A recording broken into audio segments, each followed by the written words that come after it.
Good morning, third year maths. आपके जो हम लोग कर रहे हैं पेपर टू में हम लोग कर रहे हैं यूनिट 3 जो कि सम्मिश्र विश्लेषण यानी कि कॉम्प्लेक्स एनालिसिस।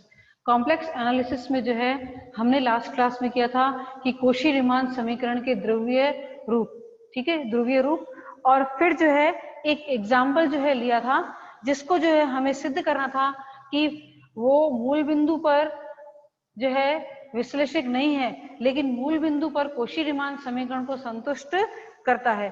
तो हमने ये सिद्ध कर लिया था कि वह जो है एफजेड हमारा ये दे रखा था कि f z is equal to root x y, f z is equal to root x y, ठीक है, जो कि मूल बिंदु पर कोशी-रीमान समीकरण को संतुष्ट करता था, ठीक है, संतुष्ट करता था, यानी कि ओरिजिन पे जो है जो कोशी-रीमान इक्वेशन जो है वो सेटिस्फाई होती थी। अब जो है उसी ओरिजिन पे देखेंगे कि उसका डिफरेंशिएशन जो है मिलता है कि नहीं, ठीक है। तो हम लोग जो है अब करते हैं इसका डिफरेंशिएशन।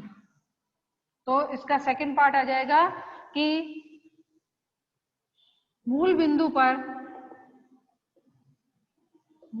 पर अवकलन, तो एफ डैश क्या हो जाएगा, 0, limit z tends to 0 f z minus f zero upon z, ठीक है। और एफ जेड जो है आपका क्या दे रखा है, एफ जेड दे रखा है यहाँ पे रूट एक्स वाई, जिसमें इसका जो है इमेजिनरी पार्ट नहीं है, और f zero is equal to 0 वो भी हमको ऑलरेडी पता है कि f zero is equal to क्या हो जाएगा, 0, और ये आ जाएगा, इसको भी मैं लिख देती हूँ x plus iota y, x plus iota y. अब जो है मैं एक पथ चुन लेती हूँ, अगर मुझे यहाँ पे लिमिट ज्ञात करनी है, ठीक है, इसकी लिमिट फाइंड करनी है, तो z के लिए जो है एक पाथ जो है वो हम लोग चूज कर लेते हैं। तो वो पाथ जो है वो कौन सा होगा, वो पाथ मैं चुनती हूँ y is equal to M X रेखा, ठीक है। लिखेंगे कि यदि z y is equal to M X के अनुदिश, y is equal to M X के अनुदिश शून्य की ओर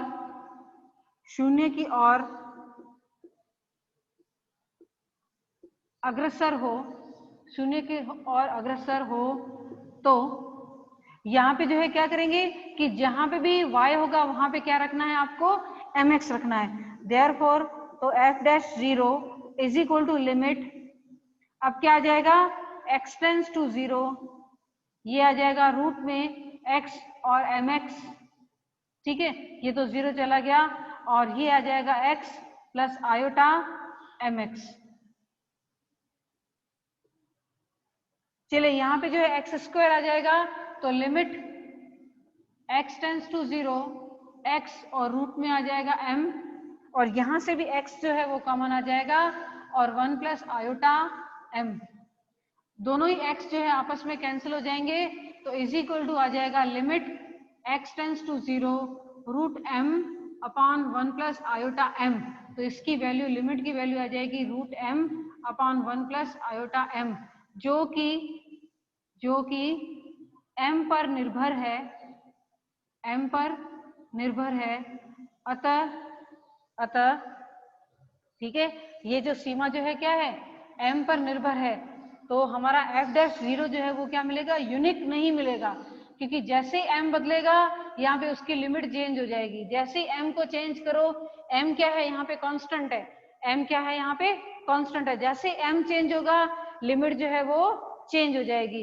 तो क्या होगा कि अतः f डैश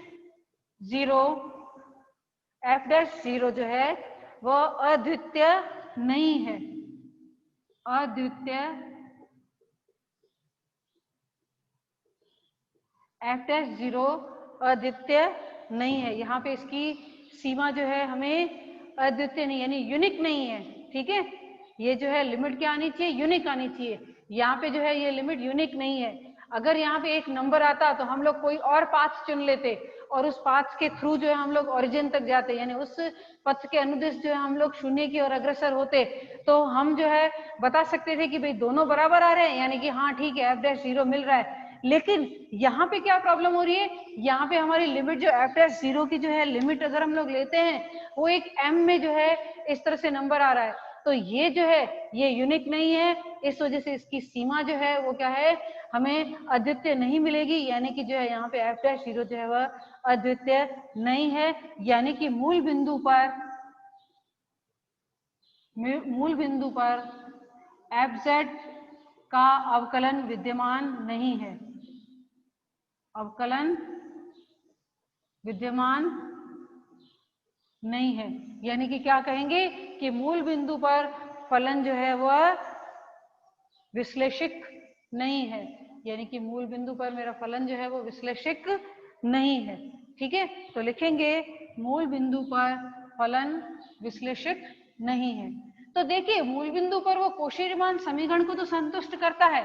ठीक है, देयरफॉर मूल बिंदु पर फलन एफ जेड विश्लेषिक नहीं है। ठीक है, विश्लेषक नहीं है। अब जो है नेक्स्ट में जितने भी एग्जाम्पल करूंगी सारे का तरीका एक जैसा, सेम प्रोसीजर। ठीक है, सेम प्रोसीजर। वो एग्जाम्पल जो है, ये एग्जाम्पल पूछा गया था 2012-16 में, और आगे करते हैं जो आपके यूनिवर्सिटी में पूछे हुए। मैंने क्या रखा है कि एक ही तरीका रखा है कि एक साथ एक जैसे एग्जाम्पल मैं आपको करवा रही हूँ तो आपको अच्छी प्रैक्टिस हो जाए।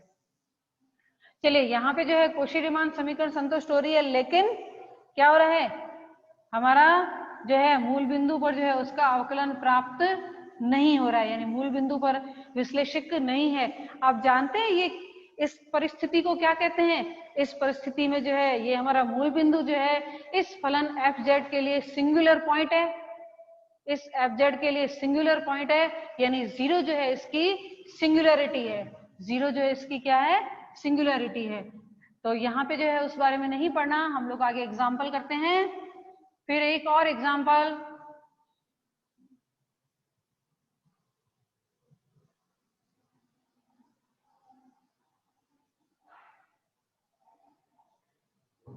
क्वेश्चन 2014 बोलते हैं कि प्रदर्शित कीजिए कि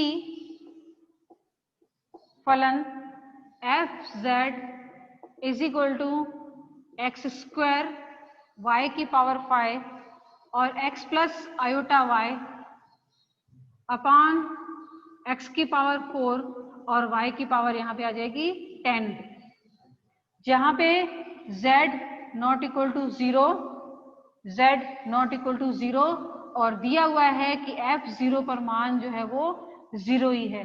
मूल बिंदु पर विश्लेषक नहीं है, मूल बिंदु पर विश्लेषक नहीं है। विश्लेषक का मतलब क्या है कि वह मूल बिंदु पर उसका अवकलन जो है विद्यमान नहीं है। ठीक है, वो हमको सिद्ध करना है, विश्लेषक नहीं है, जबकि इस बिंदु पर कोशी रीमान समीकरण संतुष्ट है, कोशी रीमान समीकरण संतुष्ट है। ठीक है, ये क्वेश्चन पूछा है कि ये हमारा एफ जेड इतना बड़ा सा, ठीक है, अब ये कोशी रीमान समीकरण को तो संतुष्ट करता है, लेकिन इसका जो है अवकलन जो है वो विद्यमान नहीं है। ठीक है, तो यहाँ पे जो है क्या करते हैं कि सबसे पहले जो है हमारे फलन को जो है सिंप्लीफाई कर लेते हैं, उसके बाद हम लोग आगे जाते हैं। तो यहाँ पे फंक्शन जो है एफ जेड आपके दिया हुआ है, सॉल्यूशन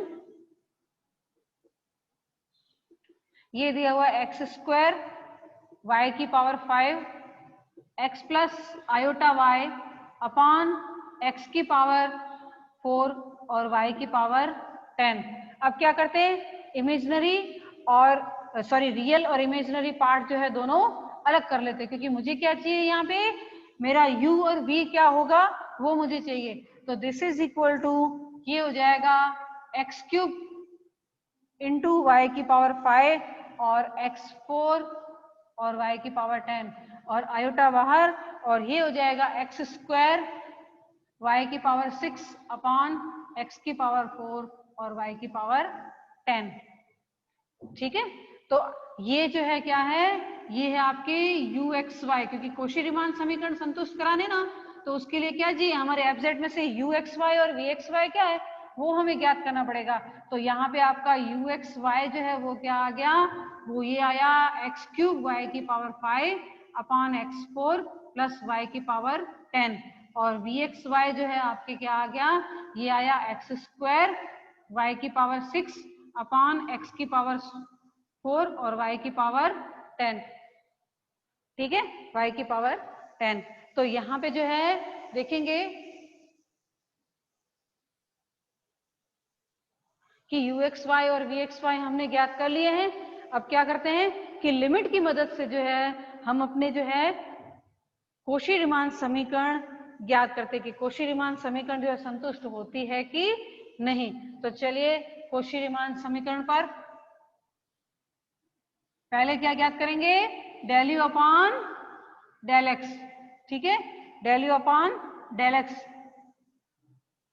तो del you upon del X is equal to आ जाएगा limit X tends to 0 U X 0 और u 0 0 अपॉन x। ठीक है, तो चलिए u x 0 ज्ञात करें, तो y का मान कितना है 0।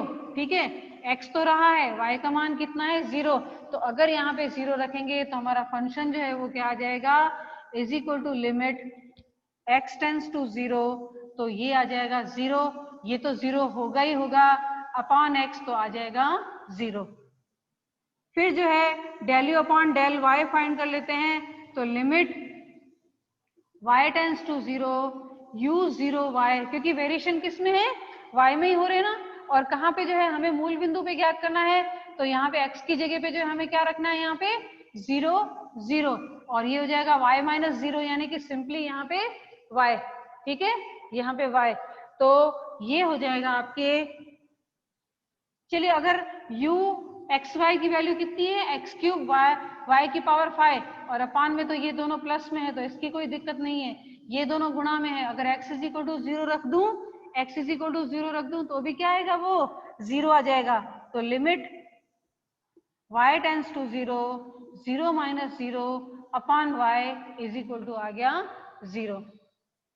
ठीक है, अब जो है del we upon del Y find करते हैं, तो del we upon del X find करते हैं, तो limit x tends to 0 V X 0 minus V, ये क्या है कि ये लिमिट जो है मैं लगा रही हूँ कौन से, कि दो चरों वाले फलन जो है उसकी लिमिट जो है लगा रही हूँ, जहाँ पे जो है हमें किस बिंदु पे ज्ञात करनी है, मूल बिंदु पर।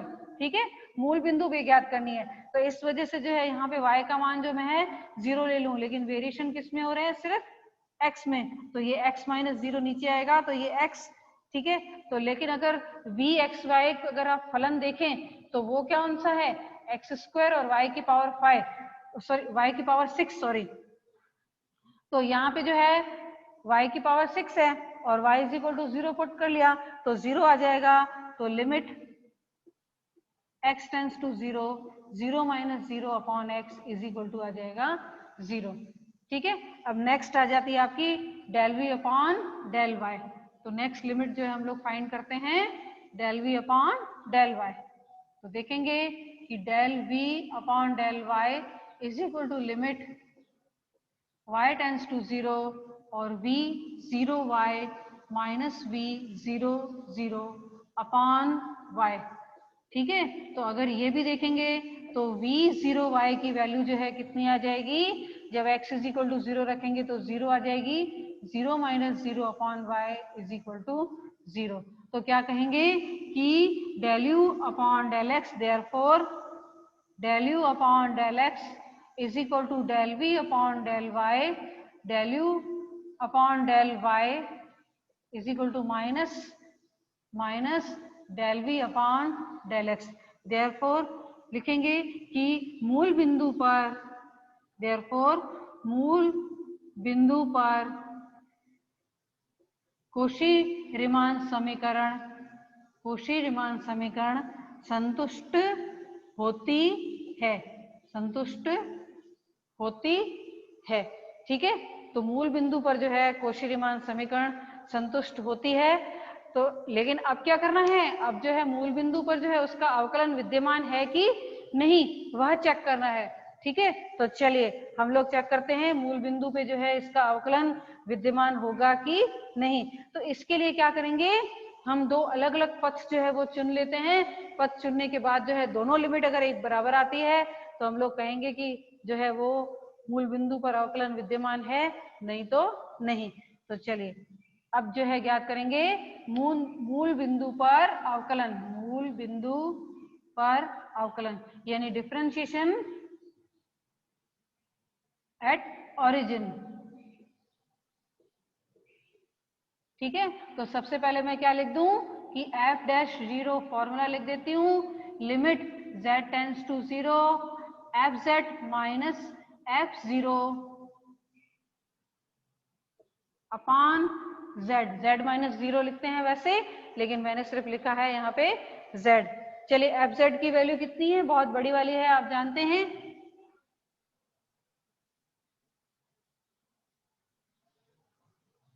तो f dash 0 is equal to limit z tends to 0 और कौन सा आ जाएगा, एक्स स्क्वायर y की power 5 x plus iota y और यहाँ पे x की पावर 4 प्लस y की पावर 10 और z की वैल्यू क्या रखेंगे, x प्लस आयोटा y ही। ठीक है, x प्लस आयोटा y।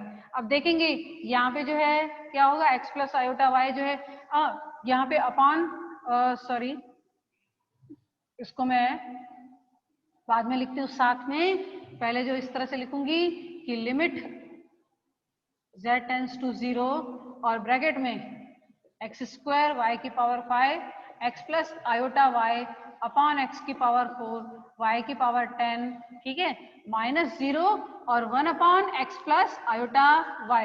ठीक है, पहले मैं वैल्यू लिख दूं ना, f0 की वैल्यू लिखी नहीं। अब जो है क्लियर है कि ये दोनों आपस में, ये तो 0 हो गया, क्लियर है कि ये दोनों आपस में कैंसिल हो जाएंगे। तो limit z tends to 0 x square y की पावर 5 अपॉन x की पावर 4 और y की पावर 10। ठीक है, y की पावर 10 आ जाएगा।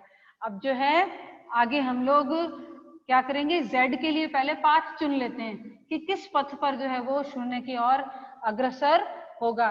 तो सबसे पहले जो है ध्रुवांतर रेखा के अनुदिश ले लेते हैं। लिखेंगे कि यदि z y is equal to mx, ध्रुवांतर रेखा,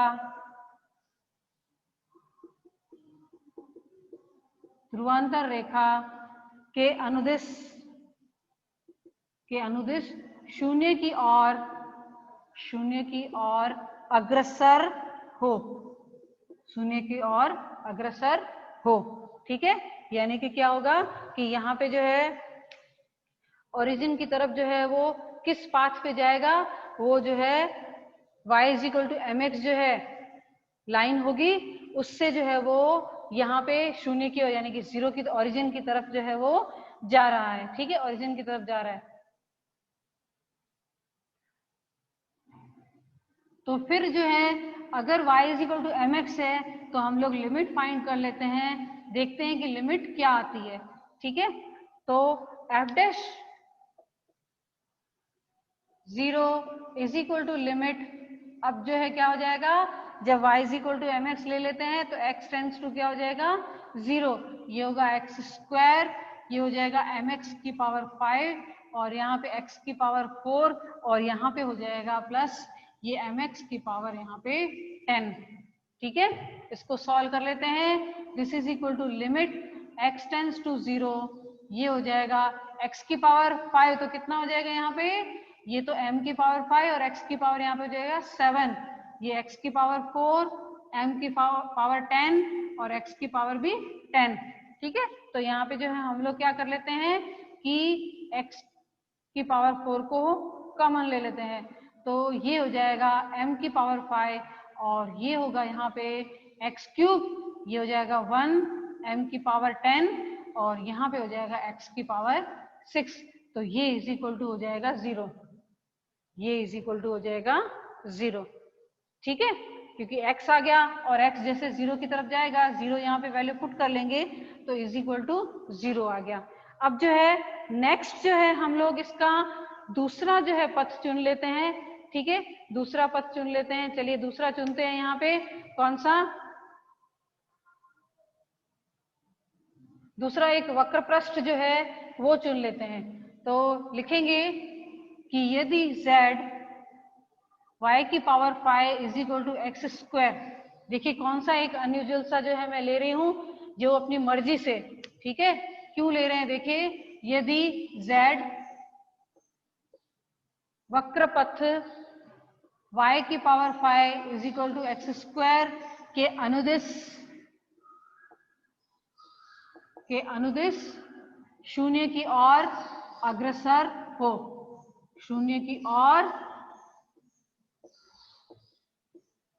अग्रसर हो। ठीक है, तो यहाँ पे जो है अगर ये शून्य की ओर अग्रसर हो रहा है तो यहाँ पे जो है फिर से हम लोग देख लेते हैं कि लिमिट जो है वो क्या आ जाएगी, f'0 is equal to limit. अब जो है क्या होगा, फिर से जो है x tends to 0, x tends to 0, और जो है क्या था कि एक्स स्क्वायर और y की पावर जो है 5। ठीक है, y की पावर 5 तो क्या आ जाएगा यहाँ पे एक्स स्क्वायर, और ये था x की पावर 4, यहाँ पर x की पावर 4, और यहाँ पे जो है y की पावर कितनी थी 10, y की पावर 10, तो क्या हो जाएगा y की पावर 10 यानी y की पावर 5 का स्क्वायर, तो ये हो जाएगा एक्स स्क्वायर का भी स्क्वायर। तो ये हो जाएगा limit x tends to 0 x की पावर 4 अपॉन x की पावर 4 और x की पावर 4, तो ये हो जाएगा limit x tends to 0 x की पावर 4 अपॉन 2x की पावर 4, यानी लिमिट आ जाएगी 1/2, लिमिट आ जाएगी यहाँ पे 1/2। तो देखेंगे कि एक बार जो है लिमिट 0 आ रही है और दूसरी बार में लिमिट जो है कौन सी आ रही है 1/2। तो यहाँ पे जो है क्या पता चलता है, यहाँ पे जो है दो अलग अलग जगह से हम लोग 0 की तरफ जो है जब हम लोग अप्रोच करते हैं, ठीक है, 0 की तरफ अप्रोच करते हैं, तो दोनों ही केसेस में जो है लिमिट अलग अलग आ रही है। एक तरफ आ रही है आपकी, एक तरफ आ रही है आपके 0 और एक तरफ आ रही है आपके 1/2। अगर यही फलन शून्य पर विश्लेषित होता, यही फलन शून्य पर विश्लेषित होता, तो दोनों ही केसेस में आपको लिमिट एक ही मिलनी चाहिए थी। ठीक है, अगर 0 उसमें मिल रही है तो 0 इसमें भी मिलनी थी, लेकिन यहाँ पे ऐसा नहीं हो रहा है। ठीक है, यहाँ पे ऐसा नहीं हो रहा है। एक जगह एक हम लोग ध्रुवांतर रेखा के अनुदिश जा रहे हैं तब 0 मिल रही है, और एक दूसरा वक्र ले रहे हैं कि y की power 5 is equal to x square. ये वक्र जो है इस प्रकार चुना कि यहाँ पे जो है कुछ कैंसलेशन हो जाए, क्योंकि जैसे ही मैंने फंक्शन देखा तो ये वक्र पथ जो है उस प्रकार का लेके देखा तो लिमिट जो है 1/2 आ रही है। तो यहाँ पे अगर 0 आ जाती तो हमें f'0 प्राप्त होता, लेकिन नहीं आ रही है। इसका मतलब है कि f'0 जो है विद्यमान नहीं है।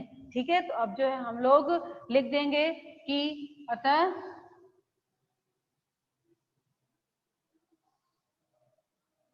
इसको आप नाम जहां पे 0 आया है, ठीक है, जहां पे इज इक्वल टू 0 आया था उसको नाम 1 दे दो, और इसको जो है हम लोग नाम 2 दे देते हैं, क्योंकि यहाँ पे दोनों अलग अलग लिमिट आई है तो हम दोनों को जो है बताते हुए हम लोग लिखेंगे।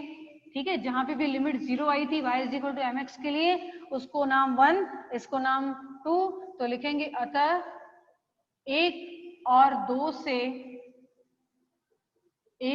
से स्पष्ट है कि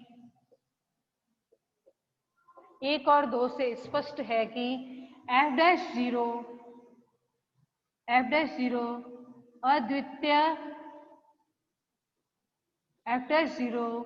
अद्वितीय नहीं है, f'0 अद्वितीय नहीं है। अतः मूल बिंदु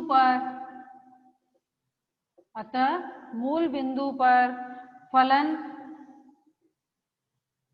फलन विश्लेषित नहीं है, फलन विश्लेषित नहीं है, जबकि मूल बिंदु पर कोशी-रीमान समीकरण संतुष्ट होती है, जबकि मूल बिंदु पर कोशी-रीमान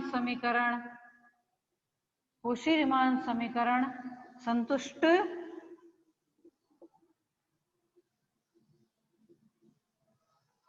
होती है। ठीक है, मूल बिंदु पर कोशी-रीमान समीकरण संतुष्ट होती है। तो देखेंगे कि किस तरह से जो है, अब आगे जो भी आगे वाला भी क्वेश्चन जो है इसी तरह का है। मैं सेम क्वेश्चन जो है आपको करा दूं, जैसे आपकी अच्छी प्रैक्टिस हो जाए यहाँ पे। ठीक है, प्रैक्टिस हो जाए। तो एक ये प्रश्न था। इसके आगे रिसेंटली जो है 2018 में जो है इन्होंने प्रश्न पूछा, वह करते हैं।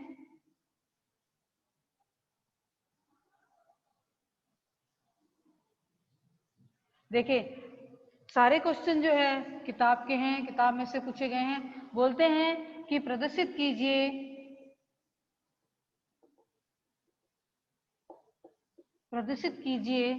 कि फलन एफ जेड, देखिए अब परिभाषा कैसी है एफ जेड की, ई की पावर माइनस जेड की पावर -4। ठीक है, ई की पावर माइनस जेड और उसकी भी पावर -4, जहां पे जो है जेड जो है नॉट इक्वल टू 0 है और एफ 0 इज इक्वल टू 0।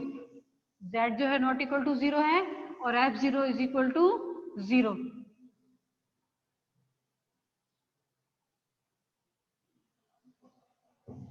ठीक है, अब इसको जो है क्या करते हैं कि यहाँ पे जो है हमें क्या करना है कि W is equal to F Z is equal to you plus iota v, यानी क्या ज्ञात करना है यहाँ पे, u और v ज्ञात करना है। तो u और v ज्ञात करने के लिए जो है क्या करना होगा, इसको जो है हमें x और y में लिखना होगा।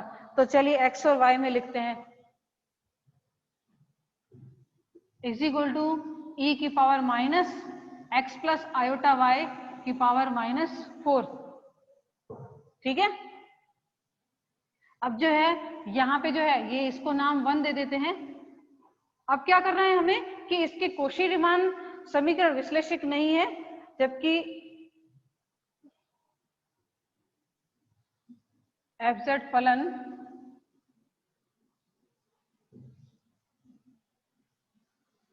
फलन z इज इक्वल टू 0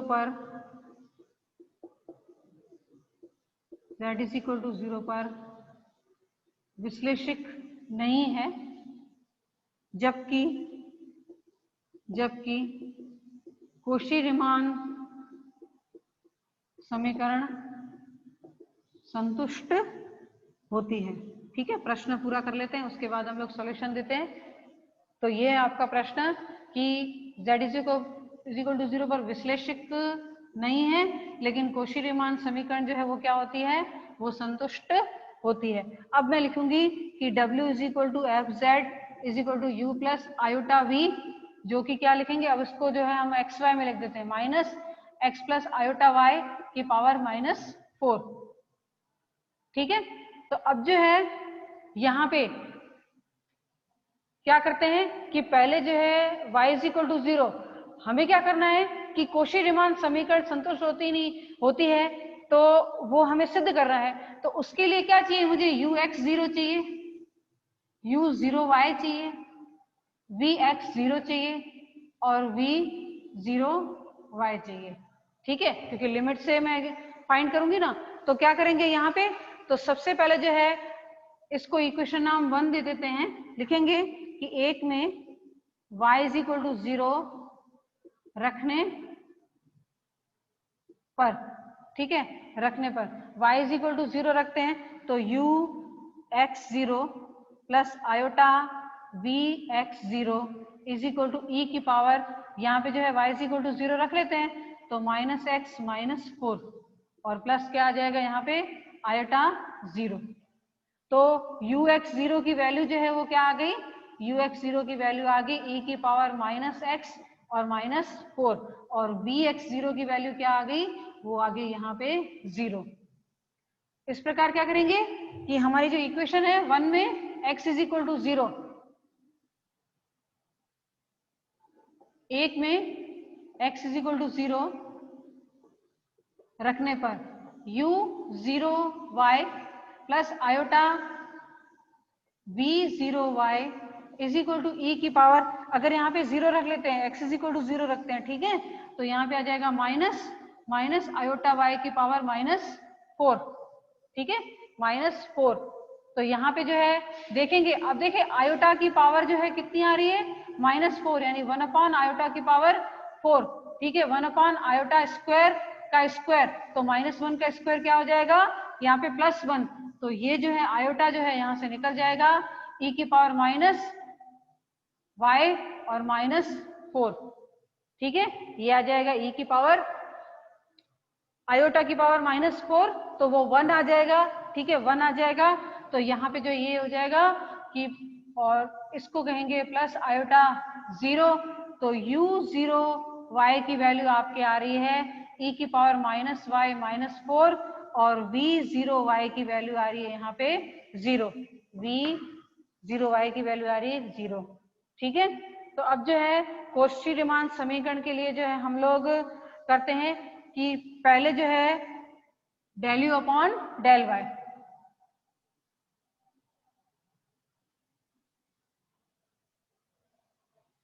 चलिए मूल बिंदु पर कोशी-रीमान समीकरण, मूल बिंदु पर, चलिए इसमें ये काम क्यों किया, क्योंकि सीधा सीधा इस फंक्शन से जो है ना ज्ञात नहीं हो सकता, क्योंकि हमारा क्या है चरघातांकी फलन है, उससे जो हम लोग x और y को अलग अलग, यानी आयोटा को अलग लिख लें, उसको इस तरह से नहीं लिख सकते। तो इस वजह से जो है हमने क्या किया कि ये प्रोसीजर जो है अपनाया है। तो del you upon del X is equal to आ जाएगा limit x tends to 0 u x0 minus u00 upon x, तो ये आ जाएगा limit x tends to 0 u x0 की वैल्यू क्या है यहाँ पे e की पावर -x की पावर -4 और अपॉन x, ठीक है।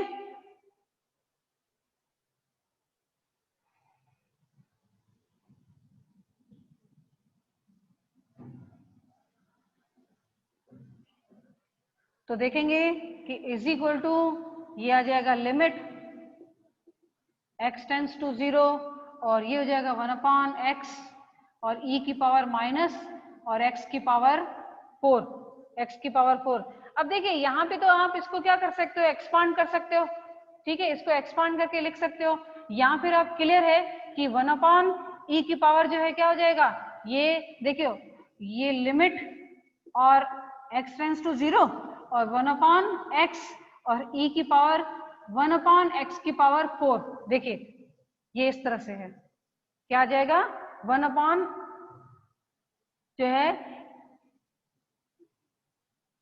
माइनस, यहाँ पे माइनस निकल गया, ये -4, ठीक है, तो ये आ जाएगा 1 अपॉन x और e की पावर x की पावर -4। तो जब x इज इक्वल टू 0 रखते हैं तो e की पावर कितनी आ जाती है, इन्फिनिटिव, और 1 अपॉन e की power infinitive is equal to क्या हो जाएगा 1 अपॉन इन्फिनिटिव और इज इक्वल टू क्या हो जाएगा 0, क्या हो जाएगा यहाँ पे 0।